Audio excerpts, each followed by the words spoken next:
작년 이맘때, 딱 작년 11월 28일 날, 딱 1년 됐네요. 제가 마게도니아로 선교지를 옮겨갔습니다. 거기 가니까 한국인이 딱 저 치고 한국인 선교사가 7명 있어요. 소피아에 있었을 때는 한국인 선교사 되게 많았거든요. 그래서 선교사가 없는 곳에 가겠습니다. 하나님 어디로 갈까요? 지방으로, 불가리아 한 지방으로 들어가려고 했는데 하나님께서 마게도니아로 부르셔서 옮겨갔습니다. 일단 영상 한번 보고 계속하지요. 영상 보여주시겠습니까? 이곳 마케도니아에는 쓰레기를 뒤지며 하루를 사는 집시 아이들, 늘어가는 실업률로 국경을 넘는 청소년들이 있습니다. 코로나 시대,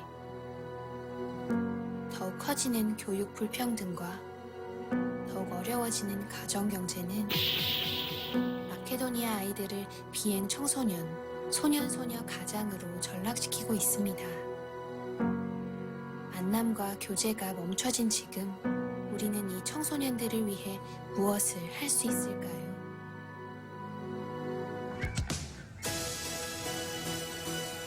온라인 크리스천 문화교육 플랫폼 아가페 커넥팅 스쿨을 시작합니다. 커넥팅 스쿨은 세계 곳곳의 크리스천들이 서로 연합하여 마케도니아 청소년들에게 말씀, 리더십, 언어, 수학, 디지털, 창의력, 팀워크, 그리고 문제 해결 능력 등을 가르쳐 꿈과 비전을 가진 크리스천 리더로 성장할 수 있도록 돕습니다. 마케도니아 청소년들을 주님과 사명과 세상과 연결합니다.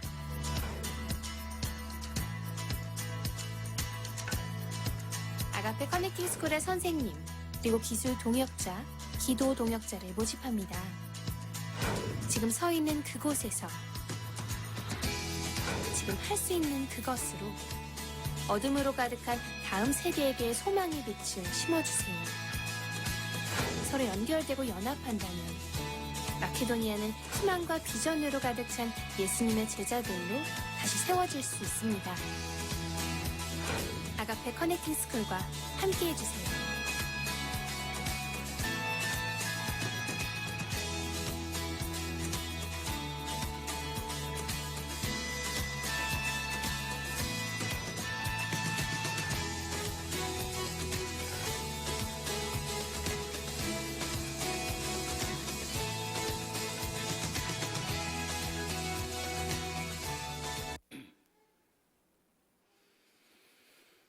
예, 잘 보셨습니까? 사실 저는 처음 이제 1995년도에 선교사로 파송받았습니다. 25년 전이죠. 그때는 선교사들이 나갈 때 영어 이름을 짓는 게 좀 유행이었어요. 왜냐면 한국 이름이 이제 부르기 어려우니까 영어 이름을 많이 썼었죠. 그래서 저는 이제 선배 선교사님이신 바울의 그 영성을 본받고 싶어서 그분의 영성을 제가 좀 따르고 싶어서 폴이라고 이름을 지었습니다. 바울이죠. 저는 그분의 영성을 이어받고 싶어서 그분의 이름을 이제 따랐는데 지나고 보니까 그분의 삶의 그 여정과 제 선교사의 여정이 겹치는 부분들이 참 많았습니다. 일단 제 이름이 이제 바울이었고요. 바울 사도가 사역했던 그 터키 땅에서 저도 교회를 개척했었습니다. 그리고 교회를 개척하다가 갑자기 육신의 가시, 간질병을 갖게 됐습니다. 10년 동안 그 병을 가지고 기도하면서 하나님, 이 병이 제게서 좀 멀어지게 해주십시오. 기도했지만은 저 10년 고생했습니다. 10년 동안 고생하면서 감사하게도 하나님께서 바울은 안 이렇게 치유를 해주셨지만은 저는 치유를 해주셔서 지금은 건강한 편입니다. 그리고 교회를 개척하다가 체포되어서 수갑도 차받고 또 감옥에도 갇혀봤고 또 감옥에서 일하는 사람 2사람에게 전도해서 그 감옥 안에서 세례도 줬습니다. 제가 읽으려고 가져갔던 성경책 표지에다가 세례 정서 영어로 다 적어가지고 줬는데 그 친구가 그걸 끌어안고 우는 모습을 아직도 저는 감동스럽게 기억하고 있습니다. 그리고 추방되었는데 그 추방된 제목이 뭐냐면은 공공질서와 안녕 그리고 사회의 건강에 위협이 되는 자. 그게 제 추방 제목이었습니다. 그게 선교사들에게 붙여지는 제목이죠. 근데 가만히 생각해 보면은 사도 바울의 제목이 뭐였습니까? 천하를 어지럽히는 자. 그 일맥상통하는 제목이더라고요. 그래서 너무 감사했었어요. 죄송합니다.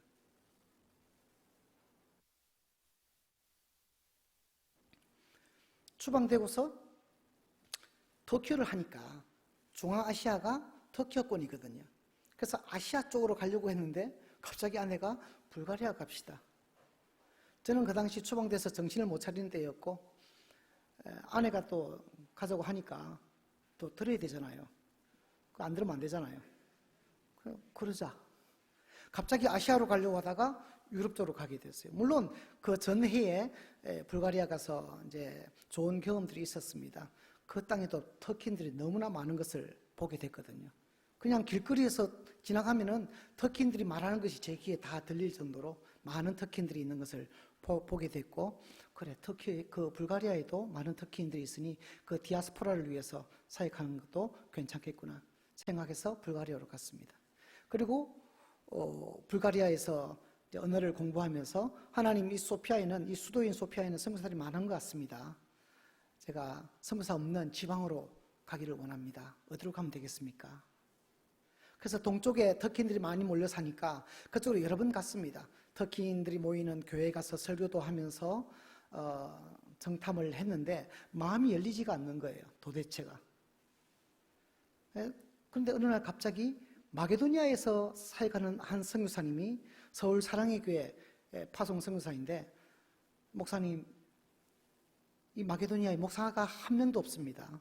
말씀을 가르칠 청년들은 있는데, 청년들은 이 가르침을 받을 청년들은 많은데 목사가 한 사람도 없습니다. 와서 좀 도와주실 수 없습니까? 그야말로 건너와서 우리를 도우라 하는 마게도니아의 환상은 아니고 카톡이 날라왔어요. 요즘은 카톡을 통해서 환상이 전달됩니다. 보고 당장 달려갔습니다. 가서 그 아이들을 가르치는데, 터키에서 목회할 때 그 현지인 신자들을 가르칠 때 그 희열, 그 뜨거움이 밑에서부터 확 올라오는 것을 느꼈어요. 아, 여기구나, 여기구나. 내가 불가리아 지방에 가서 한 번도 느껴보지 못했던 그 희열, 그 열정이 다시금 저를 휘감는 것을 느끼게 됐고 바로 옮겨갔습니다. 가만히 생각하니까 이 바울 선생님의 그 여정을 내가 살려고, 일부러 살려고 해도 살지 못할 그 삶을 따라 살게 되는구나. 이 하나의 은혜가 아닌가 싶습니다. 지금 방금 보신 그 영상은요, 코로나 시대에 만나야 할 아이들을 만나지 못하니까 어떻게 하면 좋을까 고심하고 기도하면서 준비한 큰 틀입니다. 다시금 제가 이제 12월 9일 날 마케도니아 돌아갑니다. 가서 다시 앉아서 의논하고 세부적인 사항들을 갖춰야 하는 부분입니다. 아직은 갖추지 못한 큰 틀만 여러분 앞에 보이는 것입니다.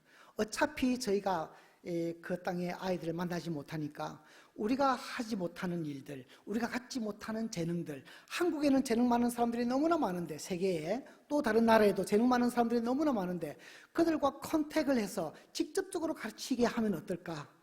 요즘 줌이니 영상통화가 너무나 발달되어 있지 않습니까? 그래서 이 땅에서 선교지에 나가지 못하고 선교사로서의 삶을 살아가기를 원하는 많은 사람들을 동원하는 것이 우리의 역할이 아닌가. 그러면 저희들의 역할은 뭡니까? 그 땅에서 눈이 빛나는 아이들을 찾아내는 것입니다. 그 아이들을 발굴해서 전 세계에 재능 있는 아이들을 가르치고 싶어하는 많은 사람들을 컨택시켜주는 거예요. 연결시켜주는 거예요. 그 일을 하고자 합니다. 이 일을 위해서 관심 있는 분들이 계시다면 제게 연락해 주시고, 제가 기도라도 하겠습니다. 연락해 주십시오. 어떻게 기도하면 되겠습니까?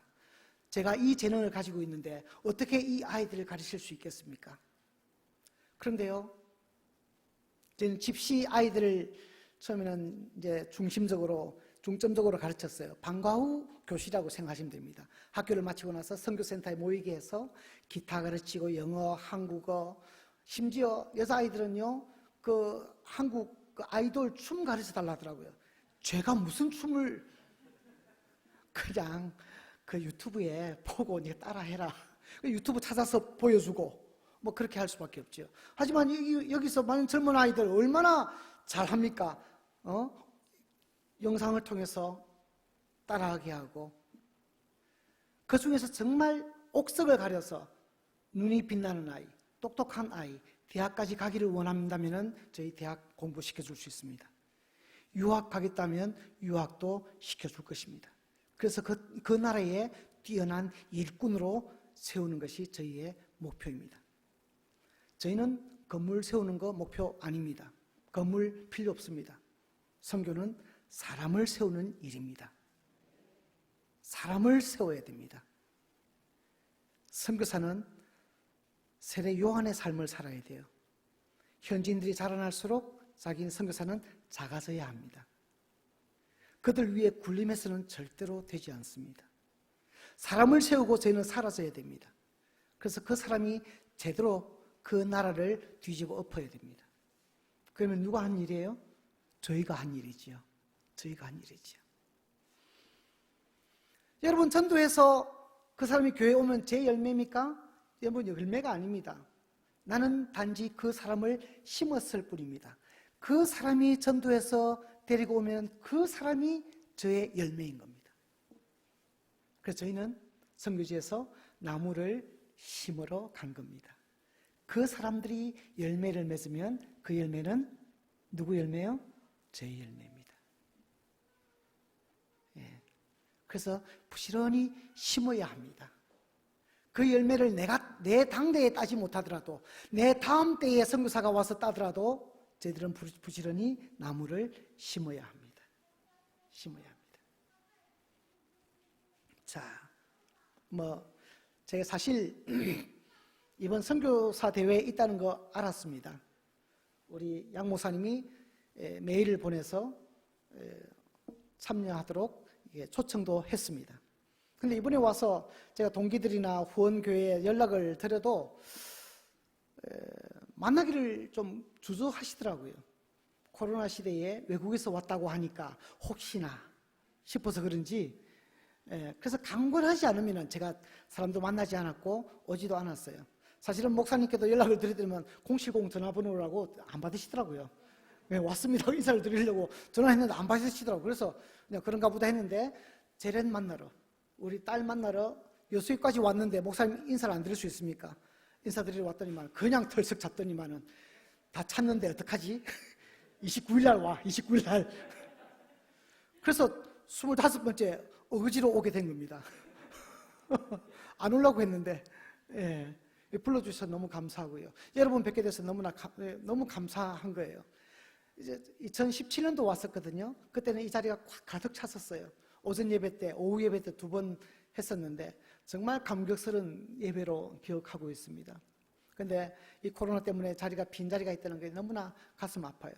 2017년도에 제가 추방되어서 터키로부터 여기까지 올 때까지 저는 비행기에서 울면서 왔습니다.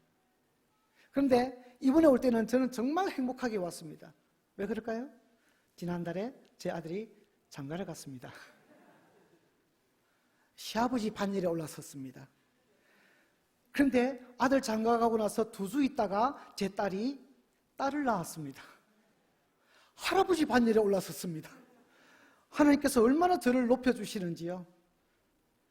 제가 감격하지 않을 수가 없는 게, 저는 중학교 3학년 마치고 홀어머니와 살았는데 어머니 돌아가셨어요. 고1짜리가 고하락하기는 좀 그렇잖아요. 친척집 전전하면서 눈칫밥 먹고 구박당하고 예수 믿는다고 두들겨 맞고, 저는 마지막에 교회 가서 하나님께 한번 따지고 죽으려고 그랬습니다. 자살하려고 그랬어요. 죽어서 끝내버리려고 그랬어요. 날마다 어두운 곳에 가서 울면서, 하나님 약속이 틀리지 않습니까?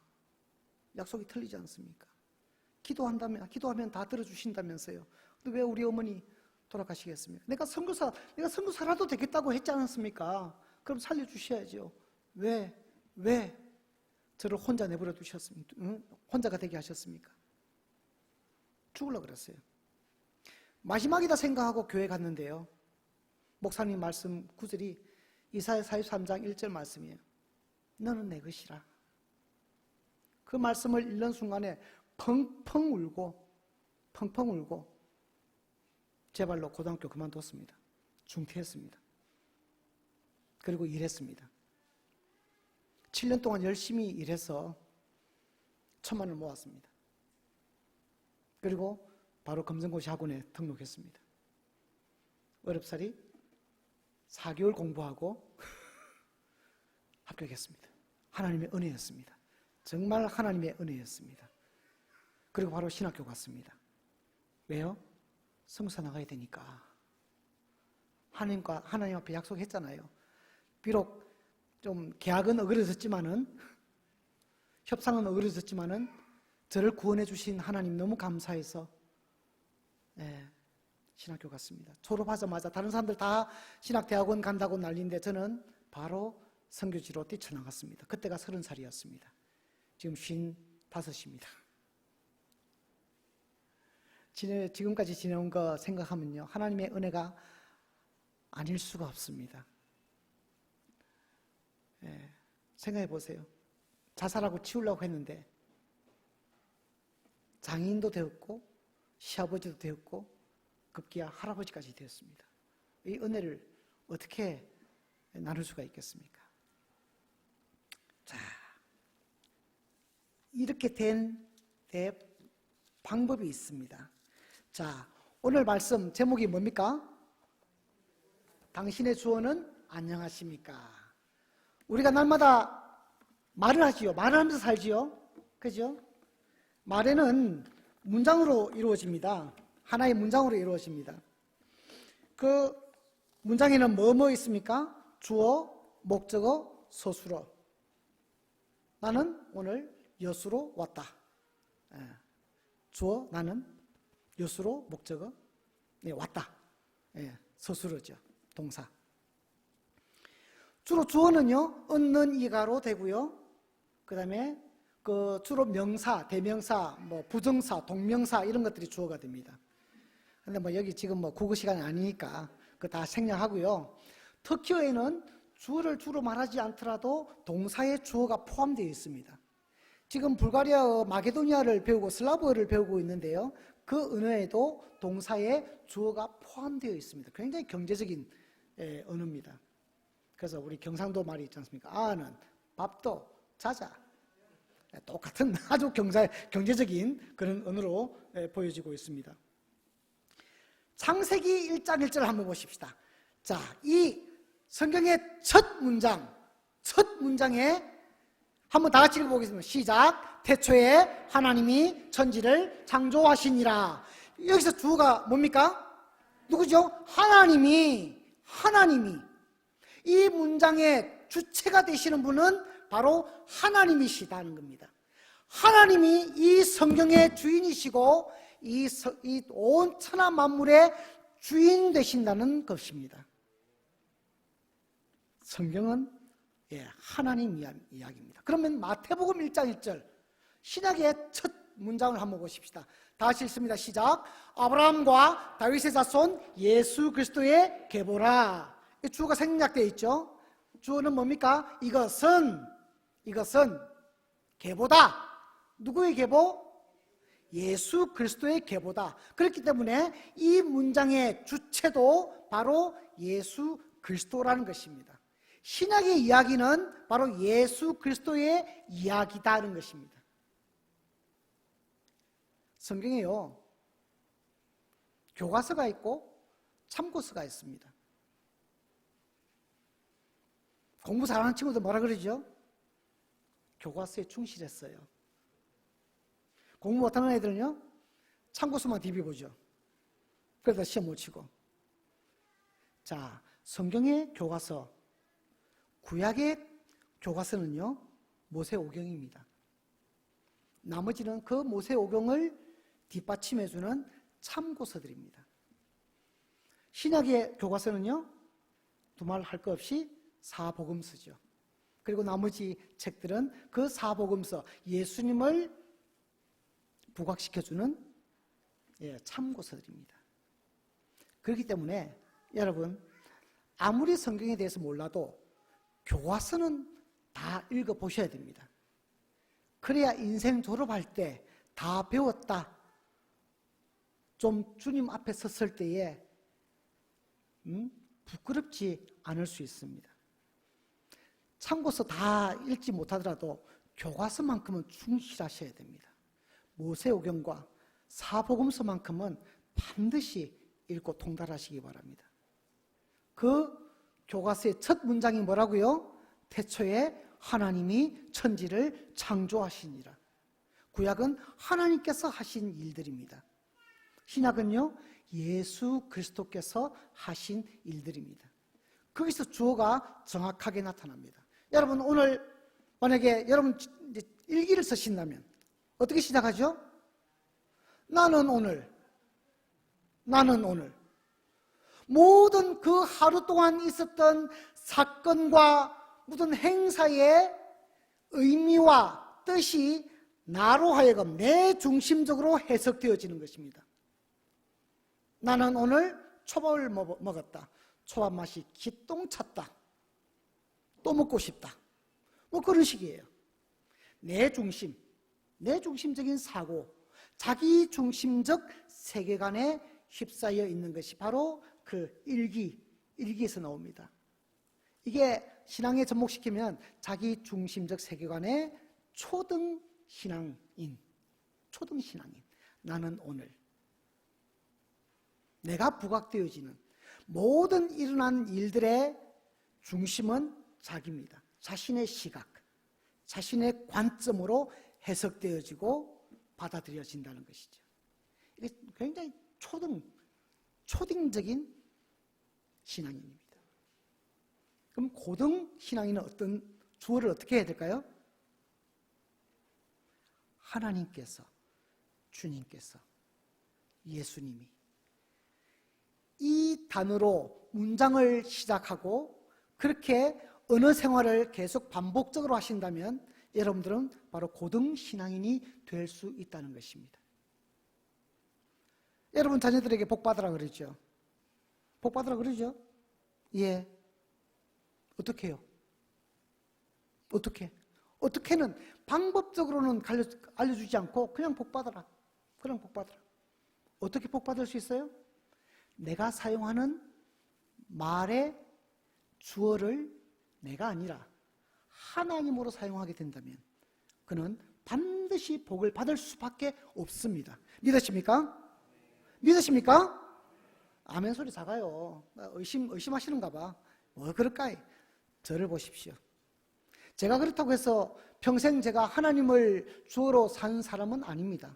그러려고 노력하는 사람이죠. 그럼에도 불구하고 하나님께서는 이와 같은 큰 복을 내려주셨으면 정말 평생을 내가 사용하는 그 언어의 그 문장의 주어를 하나님으로 하신다면 얼마나 큰 복을 받게 되겠습니까? 아마도 제 앞에 오신 24분의 선교사님들 중에서 여러분들도 선교사들입니다 라고 말하신 분 계실 겁니다. 그죠? 예. 어떻게 해요? 내가 선교사다. 이거 어떻게 선교사가 되지? 어떻게 해요? 여러분들이 사용하는 문장의 주어를 하나님으로 하신다면 여러분들은 하나님을 부각시키시고 하나님을 높여드리고 하나님을 드러내는 여러분들이 바로 그런 선교사들이라는 것입니다. 여러분들 선교사들입니다 했는데 아직까지도 내가 제가요 간증할 때 굉장히 위험한 게 그겁니다. 하나님을 부각시켜야 되는데 자신도 모르게 자기가 부각되어져요. 나중에 잘 됐다 하면 막 박수칩니다. 누구를 향해 박수칩니까? 하나님을 향해서 박수 쳐야 되는데 성공한 그 사람을 향해서 박수를 쳐요. 하나님의 영광을 도적질하는 셈이 되고 맙니다. 우리는 과연 우리가 하루 동안에 쓰는 그 문장의 주어가 얼마나 하나님이 되고 있는가 한번 돌아보셔야 될 겁니다. 이거 제 말인지 한번 성경을 통해서 한번 보십시다. 자, 성경 몇 군데 보겠습니다. 창세기 4장 1절 한번 보십시다.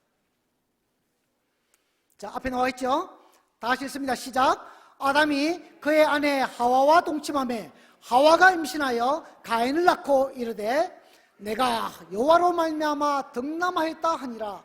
아담이 뭐라 했다고요? 내가 여호와로 말미암아 덕남하였다. 누가요? 내가. 아담 자신이. 내가. 여호와는 그 덕남, 아들을 낳는데 들러리 역할을 했다는 것이죠. 내가 낳았다는 거예요.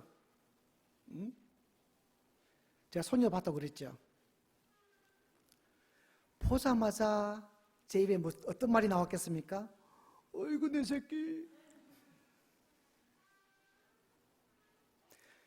저도 모르게 문화적으로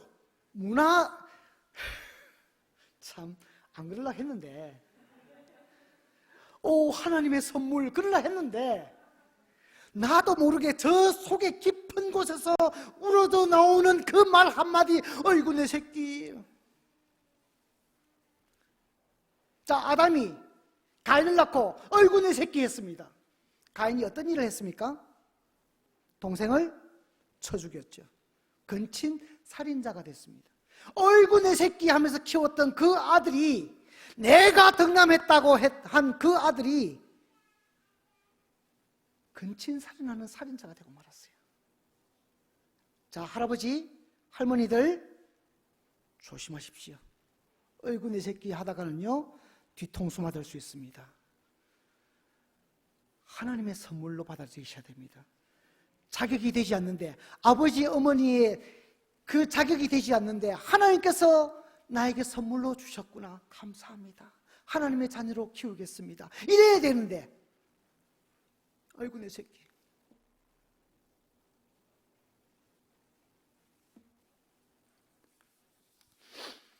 자, 창세기 4장 25절 한번 보십시다. 그 다음에 셋을 낳게 됐는데 아담이 바뀌었어요. 우리 아담이 바뀌었어요. 자, 한번 읽어보겠습니다. 시작. 아담이 다시 자기 아내와 동침하매 그가 아들을 낳아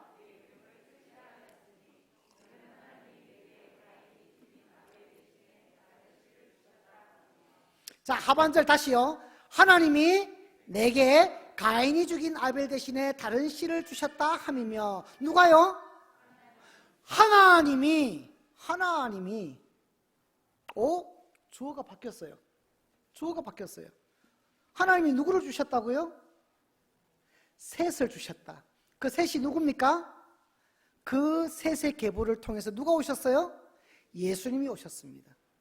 하나님을 주로 삼았더니 하나님께서 그를 통하여 예수 그리스도를 이 땅에 보내셨고 이 땅에 구원을 가져오셨습니다. 놀라운 일이 아닙니까? 자, 주어가 내가에서 하나님이로 바뀌었습니다. 얼마나 걸렸을 것 같습니까? 시간이 얼마나 걸렸을 것 같습니까? 자, 보면요 5장 3절 한번 보십시다. 5장 3절 없죠? 5장 3절에 보면요 한번 찾아봅시다. 성경에. 자, 5장 3절 창세기 5장 3절요. 자, 읽습니다. 시작. 아담은 130세에 자기의 모양 곧 자기의 형상과 같은 아들을 낳아 이름을 셋이라 하였다. 몇 살 때 낳았다고요? 130세에 셋을 낳았다고 합니다. 가인을 몇 살 때 낳았을까요? 성경에 안 나오니까 모르죠. 하나님은 아담을 아기로 만들지 않으셨어요. 성인으로 만드셨어요. 근데 몇 살 때 가인을 낳았는지 성경에 안 나오니까 모르지만은 대충 한번 때려 맞춰 보십시다. 예수님도 공생애를 30세쯤 시작하셨다고 하니까 30살 때 가인을 낳았다고 칩시다. 이는 뭐 성경에 안 나오니까 그냥 치는 거예요. 낫다라가 아닙니다. 그럼 몇 년 걸립니까? 100년 걸렸습니다. 100년. 그 당시에 뭐 900년 이상 살았으니까 한 100년은 뭐 우리 오늘날에 10살 정도 차이가 되지 않느냐? 그건 아니죠. 그건 아니죠. 그렇다고 30세가 3살이라고 하겠습니까? 3살 때 애를 낳겠습니까? 30세쯤 돼서 가인을 낳았고 130세에 셋을 낳았어요. 중간에 100년이 걸리면서 내가에서 하나님이로 바뀌었습니다. 안 믿는 사람들은 뭐라 합니까? 사람 그거 고쳐 쓰는 거 아니다 하죠. 사람 안 바뀌어. 갑자기 바뀌면 어떻게 해요? 죽어. 이러지 마. 사람 갑자기 바뀌면 죽어. 사람 고쳐서 쓰는 거 아니야. 안 믿는 사람 그렇게 표현합니다. 하지만 하나님께서는요, 고쳐 쓰십니다. 절 보세요. 죽으려고 했던데, 하나님을 반항하고 죽으려고 했는데 그 말씀 한마디에 저는 변화되었습니다. 고쳐졌습니다. 그리고 지금까지 그 길을 달려가고 있습니다.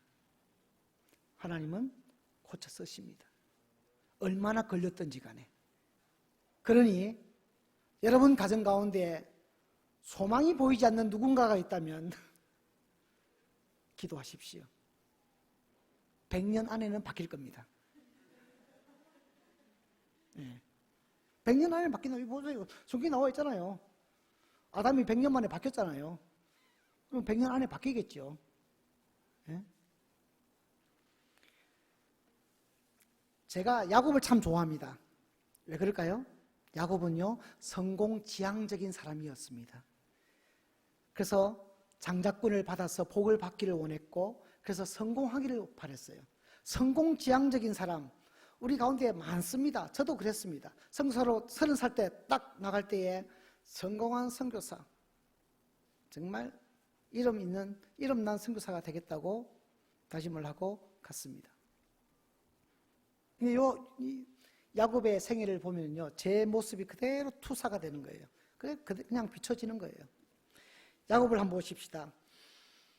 창세기 32장 9절에서 11절. 조금 깁니다. 제가 기니까 제가 빠르게 한번 읽겠습니다. 야곱이 또 이르되 내 조부, 내가 좀 강조해서 읽겠습니다. 내 짤은 좀 거북하시더라도 잘 들어주시기 바랍니다. 야곱이 또 이르되 내 조부 아브라함의 하나님, 내 아버지 이삭의 하나님 여호와여 주께서 전에 내게 명하시기를 네 고향 네 족속에게로 돌아가라. 내가 네게 은혜를 베풀리라 하셨나이다. 나는 주께서 주의 종에게 베푸신 모든 은총과 모든 진실하심을 조금도 감당할 수 없사오나 내가 내 지팡이만 가지고 이 요단을 건넜더니, 여기에 주가 좀 빠졌습니다. 내가 지금은 두 때나 이루었나이다.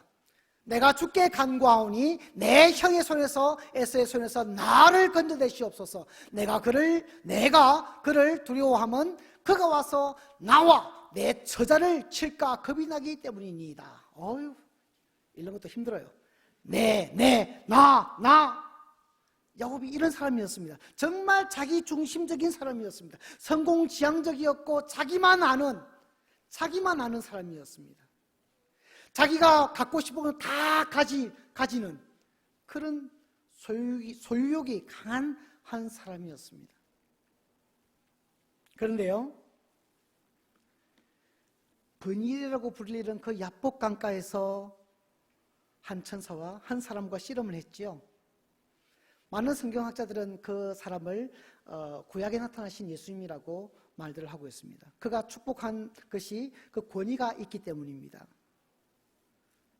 바로 야곱은 거기서 주님을 만나고 변화되어졌습니다. 어떻게 변화되었는지 한번 확인해 볼까요? 창세기 33장 5절입니다. 창세기 33장 5절 나와 있죠? 예, 다시 읽습니다. 시작. 에서가 눈을 들어 여인들과 자식들을 보고 묻되 너와 함께한 이들은 누구냐? 야곱이 이르되 하나님이 주의 종에게 은혜로 주신 자식들이니이다. 아멘. 어떻게 해요? 야복강을 건너기 전에는 내가 하다가 야복강을 건너고 나서는 어떻게 해요? 하나님이 야곱이 바로 하나님을 만난 것입니다. 이전에도 함께 계셨다는 것을 알았지만은 이번에 절박하게 주님께 매달렸더니 그는 변화되어진 것입니다. 변화되어졌어요. 근데 보면요, 축복해주지 않으면 보내지 않겠습니다 하고 꽉 잡았잖아요. 그리고 이스라엘이라는 이름을 받았지 않습니까? 그 이스라엘이 복을 받은 거죠. 그 복을 우리도 받아야 되지 않겠습니까? 그죠? 그래서 저는 그 뒤에 야곱이 어떤 복을 받았는지 한번 뒤져봤어요. 그런데요, 32장에 이제 씨름을 하죠. 33장에 가서는 그 무서웠던, 두려워했던 에서와 화해를 하게 됩니다. 화해를 하게 돼요. 그 복스러운 거 아닙니까? 화해의 복이 있으니까요. 그런데요, 34장에 가면은 뭐가 나옵니까? 디나의 강간 사건이 나옵니다. 그리고 시몬과 레위가 칼을 가지고 세겜 족속의 모든 남자들을 다 피비린내 나는 살육극이 일어납니다. 그리고 야곱이 그 일로 인해서 굉장히 두려워합니다. 두려움에 빠집니다. 이게 복입니까? 35장에 가서는요, 사랑하던 라헬이 죽습니다. 라헬이 죽자마자 장자인 르우벤은 그 라헬의 몸종이었던 빌하의 침상에 올라 아버지의 하체를 범하고 맙니다. 야곱은 이 일을 굉장히 마음에 담아두고 있었습니다. 이게 복인가요? 37장에 가서는요, 요셉이 죽었다는 소식을 듣게 됩니다. 도대체 복은 어디 있지?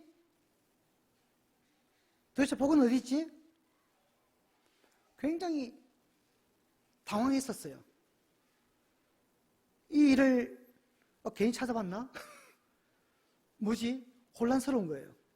분명히 야복강에서 복을 받았어요.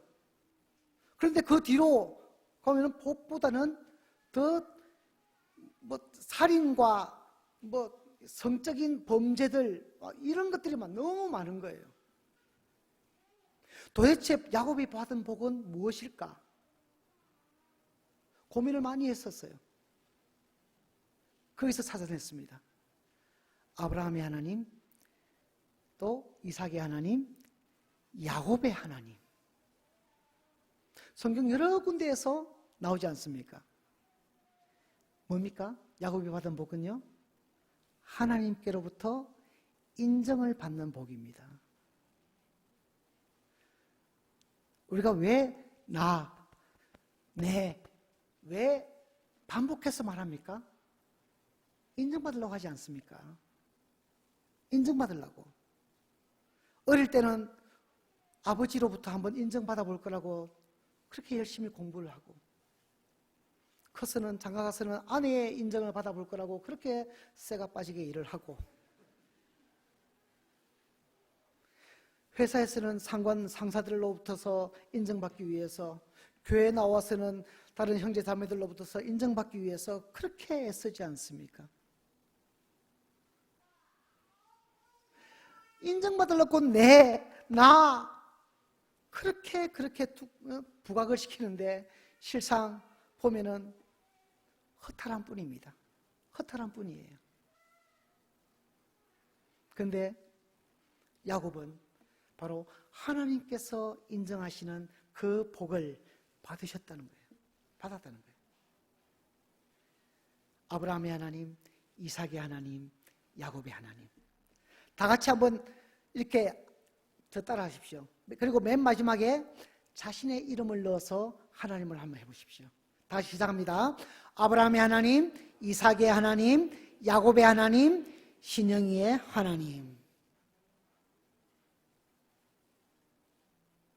하나님으로부터서 인정을 받아야 되는데 저희가 너무 사람들로부터서 인정받으려고 내가 우리 믿는 사람들은 좀 달라야 되지 않겠습니까? 요즘 세상 사람들이 우리 믿는 사람들 다 손가락질 하지 않습니까? 왜 그럴까요? 너무 자기를 부각시키기 위해서 나 자신을 드러내기 위해서 막 하려고 하다 보니까 사람들이 싫어하게 된 거예요. 하나님을 드러내시란 말입니다. 하나님을 드러내시면 세상 사람들이 그래도 믿는 사람들은 다르구나 그런 소리를 들을 텐데, 요즘 너무 많은 사람들이 자기 자신을 부각시키기 위해서, 인정받기 위해서 너무나 안타까운 일들이 아닐 수 없습니다. 신약에 보면요, 아니요, 저기 신약 가기 전에 저 하나 보십시다. 신명기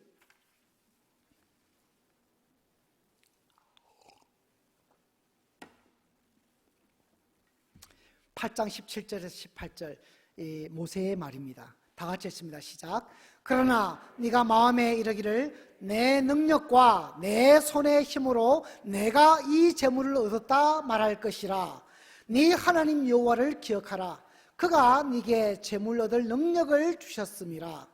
이같이 하심은 네 조상들에게 맹세하신 언약을 오늘과 같이 이루려 하심이니라. 모세는 이미 알았어요. 이 백성들이 내 손의 힘으로 이 재물을 내가 얻었다 할 것이라고 이미 알았다는 거예요. 하지만 그 재물을 누가 주셨다고요? 하나님이 주셨다는 것이죠. 하나님이, 그 재물의 주체가 되시는 분은 하나님이시라는 겁니다. 오늘 읽은 본문에 보세요. 어리석은 부자, 내가 어찌할꼬 내 곡간을 헐고 내가 오랫동안 풍요롭게 살 것이다. 네 하다가 그날 밤에 죽었지 않습니까? 그날 밤에 죽었어요. 하나님께서 그 영혼을 거두어 가셨어요. 그럼 내 것이 누구의 것이 됩니까? 내 것이 안 되는 겁니다. 그런데 잃어버리지 못할 내가 누굽니까? 예수님입니다. 예수님은 내 것이라고 강조할 수 있고 절대로 잃어버리지 않습니다. 죽어도 잃어버리지 않는 것이 바로 예수님입니다. 예수님을 소유하시기 바랍니다. 제가 하면 안 되는데 보세요. 이 무의식 중에 나오는 거예요. 터키에서 사역할 때 그냥 은퇴하고 선교사로 은퇴하고 거기서 살다가 죽겠다는 마음으로 영주권을 신청했는데 뭐 쿠데타도 안 하고 그러다가 선교사이고 목사인 것이 드러나서 추방을 당하게 됐죠. 추방되기 전에 감옥에 이제 며칠 있었는데 아내가 그 면회를 왔더라고요. 면회 오기 전에 제가 거기서 안에서 방에서 가만히 생각했습니다. 하나님, 선교사가 선교지에서 죽겠다는 게 잘못된 일입니까? 잘못된 일일까요? 선교사가 선교지에서 선교하다가 죽겠다고 한 것이 잘못된 일은 아니지 않습니까? 그죠? 그래서 영주권을 신청한 거고, 그런데 왜 일이 이렇게 삐뚤어졌죠? 왜 이렇게 됐을까요? 가만히 생각을 해봤습니다. 어디에서 잘못됐을까? 잘못은 제가 하나님께 여쭙지 않았다는 것입니다. 당연히 선교사는 선교지에서 살다가 죽는 것이 하나님의 뜻이라고 생각했습니다. 그래서 저는 하나님께 여쭙지 않았어요. 기도하지 않았습니다. 제가 그렇게 하겠다고 제가 그렇게 결심한 겁니다. 그래서 아내가 면회 왔을 때 펑펑 울면서 이런 얘기를 했습니다. 여보, 내가 잘못했다. 여보, 내가 잘못했다. 내가 기도하지 않고 하나님께 여쭙지 않고 이렇게 결정을 하고 이 사달이 났구나. 그래서 그 다음에 다시 파송을 받을 때는 엎드림의 선교를 하겠다라고 생각했습니다. 엎드림이 뭐죠? 바로 엎드리는 거, 기도하는 거 아니겠습니까? 영어로 쓰면 어떻게 되죠? 모르죠? updream. updream 있잖아요. up, dream, dream, 꿈. updream. 그 기도가 내 꿈을 올려드리는 것이 기도일까요? 아니죠. 수준이 있으시네. 그러면 무슨 뜻일까요? 위에 계신 분의 꿈이 무엇인지를 찾는 것이 기도입니다. 하나님의 꿈, 하나님의 소원, 하나님께서 나를 통해서 무엇을 하시기를 원하시는가를 찾는 것이 바로 기도입니다, 여러분. 내 꿈을, 내 소원을, 내 열정을 하나님께 올려드리는 것이 꿈이, 그 기도가 아니에요. 이번 목요일날 수능 있죠? 아침에 제가 목사가 다른 교회 가서 예배 드리는 것도 좀 그렇고 해서 제가 우리 왕 목사님 오전 낮 예배 설교를 실시간으로 보면서 같이 예배를 드렸습니다. 수능 치는 아이들 앞에 나와서 기도하더라고요. 하나님, 이 학생들 다 합격하게 해주십시오. 무엇을 위해서요? 하나님의 일꾼으로 세워지기 위해서 합격을 해야 되지요.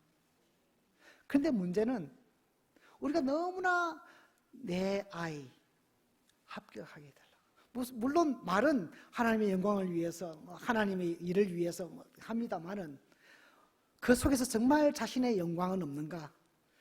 자기 아들이 떨어져서 부끄러움을 당하지 않을까 하는 그 두려움은 없는가? 한번 돌아보셔야 됩니다.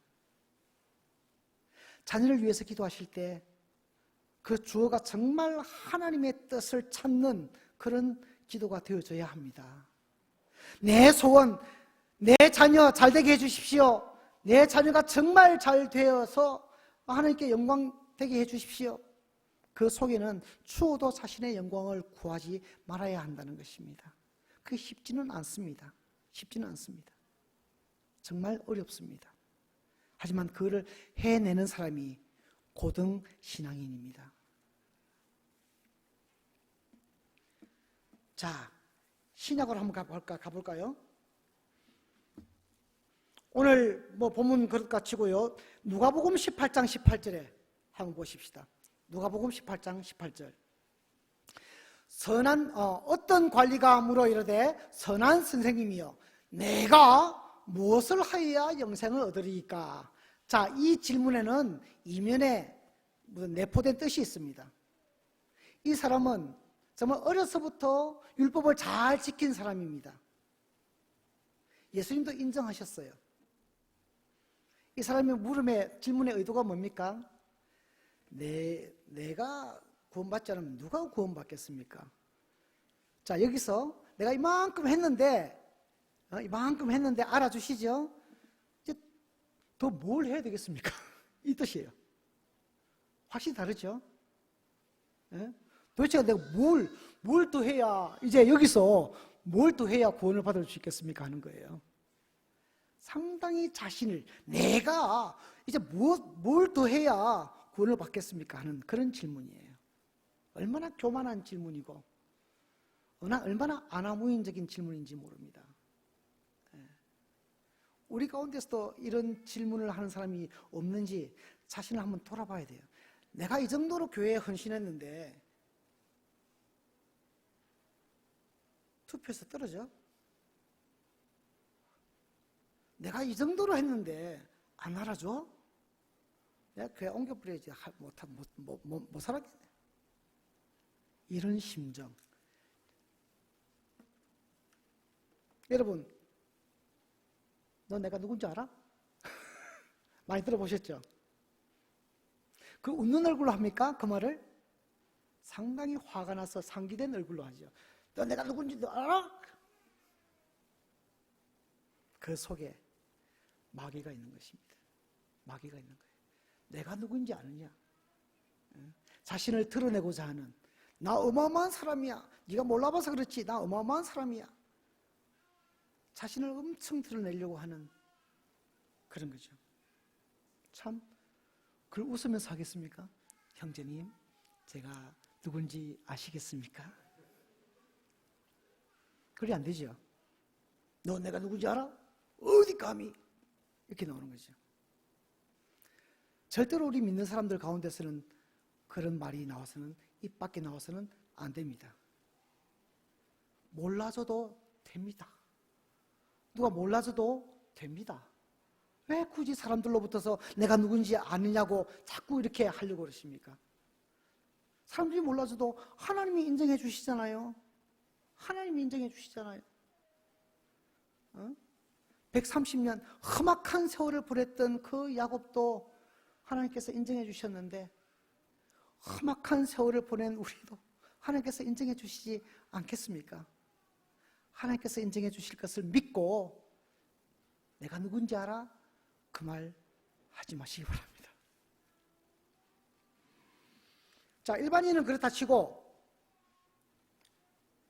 예수님의 제자, 수제자 베드로, 마가복음 14장 한번 보십시다. 마가복음 14장 띄워주시죠. 자, 다 같이 읽습니다. 시작. 예수께서 제자들에게 이르시되 너희가 다 나를 버리리라.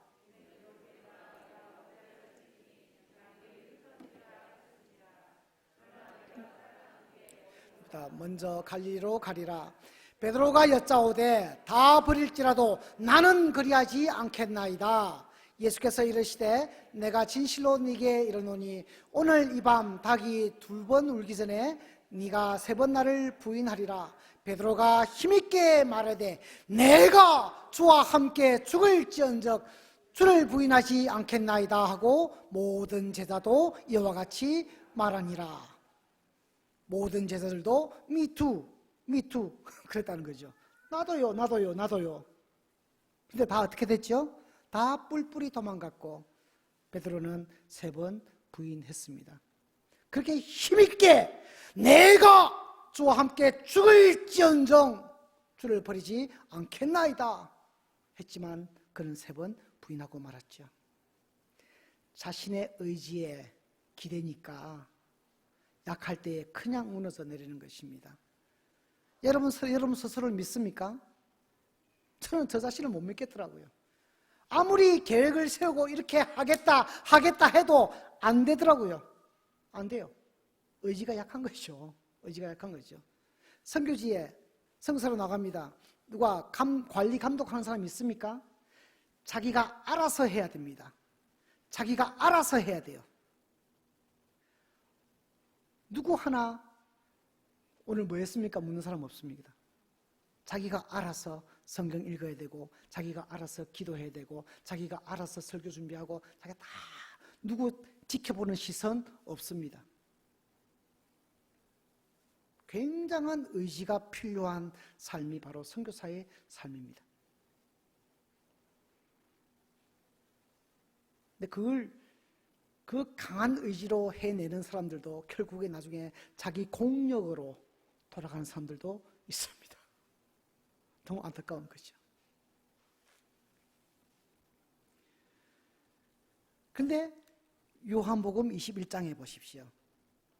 부활하신 주님을 만났을 때 베드로가 뭐라 그러죠? 요한복음 21장 3절입니까? 15절이죠. 15절. 예. 15절. 고맙습니다. 그들이 조반 먹은 후에 예수께서 시몬 베드로에게 이르시되 요한의 아들 시몬아 네가 이 사람들보다 나를 더 사랑하느냐 하시니 이르되 주님 그러하나이다. 내가 주님을 사랑하는 줄 주님께서 아시나이다. 자, 여기까지 읽겠습니다. 내가 주님을 사랑하는 줄 주님께서 아시나이다. 여기서 주어가 뭘까요? 내가입니까? 주님께서입니다. 동사가 뭡니까? 안다는 것이요. 아는 주체가 누굽니까?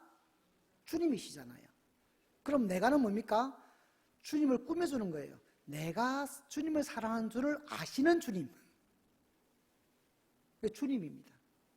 베드로도 부활하신 예수님을 만나기 전에는 내가 하다가 부활하신 예수님을 만나고 나서는 주님께서 주어가 바뀌었습니다. 그리고 그 베드로가 어떤 일을 했습니까? 사도행전에서 한 번 설교로 수천 명의 사람들이 주님께로 돌아오는 놀라운 역사가 일어났었습니다. 그 일을 왜 베드로만 해야 됩니까? 여러분은 하면 안 됩니까? 어떻게 해요? 바로 우리가 사용하는 그 문장의 주어를 내가 아니라 주님으로 삼으면 여러분들도 충분히 이 베드로가 했던 이 일들을 할 수 있으시다는 겁니다. 결국 누가 하시는 거예요? 주님께서 하셨습니다. 저희는 잠시 도구가 되는 거예요. 선교사들은요, 자동차에 부품들이 많지 않습니까? 낡아지면 어떻게 합니까? 빼내고 새 걸로 갈아 끼우죠. 선교사의 존재가 그렇습니다.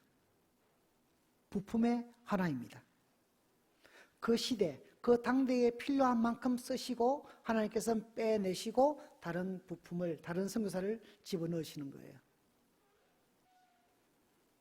저는 정말 터키에서 끝까지 살 줄 알았습니다. 그런데 제가 낡아졌던 것입니다. 빼서 새로운 사람을 심고 저는 다른 곳으로 옮겨간 겁니다. 여러분 천년만년 살 거라고 생각하지 마십시오. 곧 그날이 옵니다. 우리 어떻게 해야 되겠습니까? 여러분, 내 힘으로 사랑하려고 하면요 힘듭니다.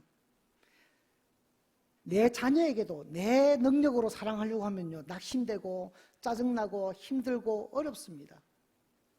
그런데 힘의 원천이신 주님의 이름으로 사랑하고 주님의 이름으로 주님께서 보시는 그 시각으로 보면은요 감당할 수 있습니다.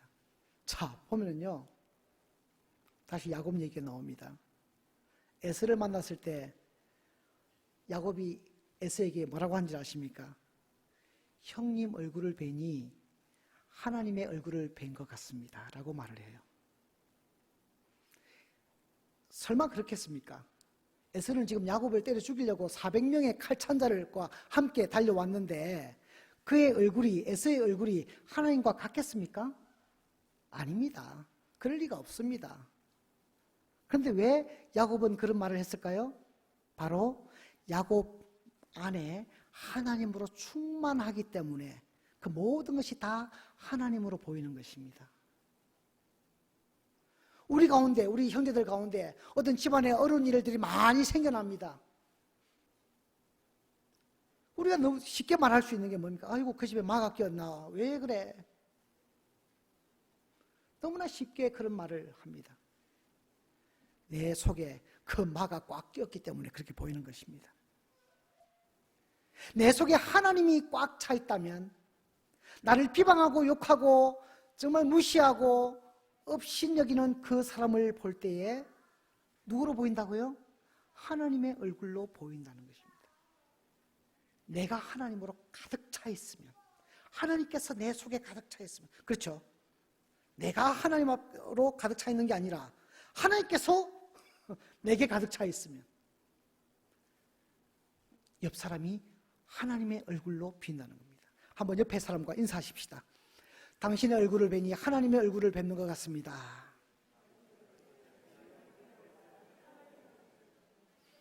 정말 그렇게 보이십니까? 그렇게 보인다면 여러분들 속에 하나님이 가득 차 있다는 것입니다. 다시 한번 인사하겠습니다. 당신의 음성을 들으니 하나님의 음성을 듣는 것 같습니다.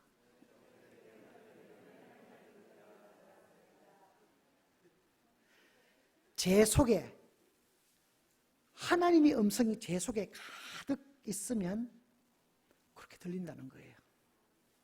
상대방에 의해서가 아니라 하나님께서 제 속에 있으면 그렇게 보이고 그렇게 들린다는 것입니다. 하나님으로 충만하면요 저희들이 말하는 주어가 당연히 하나님께서라고 나옵니다. 나올 수밖에 없습니다. 엉뚱한 것으로 가득 채워져 있으니, 내 욕심으로 가득 차 있으니 자꾸 내가 이게 삐져서 나오는 거예요. 내 욕심이 자꾸 삐져 나오는 거예요. 제가 일을 잘 해서 여러분한테 말씀드리는 게 아닙니다. 저도 굉장히 노력하는 사람입니다. 노력하지만 잘 안 돼요. 안 돼. 하지만은 시간이 지나면서 바뀌게 되겠죠. 하나님께서 말끝마다 하나님께서, 그러면 하나님께서 제 속에 점점 채워지시고 나중에는 의식하지 않아도 하나님께서라고 나올 수밖에 없습니다. 사랑의 힘은 내게서 나오는 것이 아니라 주님께로부터 나옵니다. 여러분, 주님께서 여러분들 왜 부르셨겠습니까? 예? 구원하시려고? 교회 일 시키시려고? 아닙니다. 하나님은 여러분들 왜 부르셨냐? 서로 사랑하라고 부르셨어요. 서로 사랑하라고 부르셨어요. 싸우라고 부르신 거 아닙니다. 데모하라고 부른 거 아닙니다. 서로 사랑해야 됩니다. 사랑하다 보면요, 천국도 가게 됩니다. 서로 사랑하게 되면요, 교회를 기쁜 마음으로 섬기게 됩니다. 서로 사랑하면요, 집안이 천국같이 됩니다. 서로 사랑해야 돼요. 그런데 그 사랑의 원천이 내 힘으로요? 아닙니다. 힘의 원천이신, 사랑의 원천이신 하나님께로부터 말미암아야 이것이 가능하고 성공되어진다는 것입니다. 저는 터키에서 그 실수를 했습니다. 하나님께 줍지 않고 제 열정으로, 제 노력으로 해내려고 하다 보니 하나님께서 너 안 되겠다 뽑아내셨습니다. 그리고 깨우쳐 주셨습니다. 하나님 중심의 업드림, 위에 계신 분의 꿈을 찾아서 두 드림, 그 꿈을 실행하는 업드림과 두드림의 선교를 하게 되는 것입니다. 하나님께서 여러분 가운데, 여러분들 속에 충만하게 채워주셔서 오늘 귀한 말씀을 통하여서도 하나님께서 제게 은혜를 주셨습니다. 하나님께서 제게 비전을 주셨습니다. 하나님께서 오늘 사랑을 하게 하셨습니다.